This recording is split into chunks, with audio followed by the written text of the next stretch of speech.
Hi friends, chicken pizza అంటే చాలా ఇష్టం. బయట ఆర్డర్ చేద్దామంటే ఎన్ని రోజులు చికెన్ వాడతారో ఏమో. అందుకే హెల్దీగా మరియు టేస్టీగా ఉండే చికెన్ పిజ్జా ఎలా చేయాలో చూద్దాం.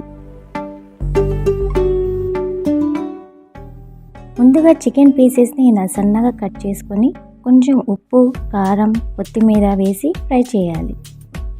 ఇప్పుడు ఒక ప్లేట్లో సన్నగా తరిగిన ఒక క్యారెట్, ఒక క్యాప్సికమ్, ఒక ఉల్లిగడ్డ కట్ చేసుకొని కొంచెం ఉప్పు, కొంచెం మిరియాల పౌడర్ వేసి అన్నిటిని కలిపి పక్కన పెట్టుకోవాలి.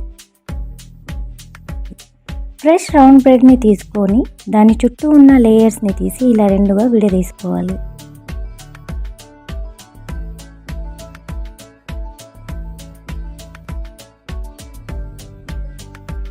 వీటిపైన రెడీ చేసుకున్న వెజ్ స్టఫ్ని పెట్టుకొని కొంచెం ఫ్రైడ్ చికెన్ వేసి కొంచెం చీజ్, కొంచెం టొమాటో సాస్, లైట్గా మిరియాల పొడి వేసుకోవాలి. ప్యాన్ పైన బటర్ వేసి రెడీ చేసుకున్న పిజ్జా పీసెస్ పెట్టి మూత పెట్టేయాలి. అంతే, 15 నిమిషాల తర్వాత మన పిజ్జా రెడీగా ఉంటుంది. వేడివేడిగా తీసి కొంచెం టొమాటో సాస్ యాడ్ చేసి తింటే సూపర్ టేస్ట్గా ఉంటుంది. తప్పకుండా ట్రై చేయండి. ఎలా ఉందో కామెంట్ చేయండి. ఈ వీడియో మీకు నచ్చినట్లయితే లైక్ మరియు షేర్ చేయండి. మరిన్ని స్పెషల్ స్నాక్స్ కోసం మా ఛానల్ను సబ్స్క్రైబ్ చేయండి. మీ షాహేదా.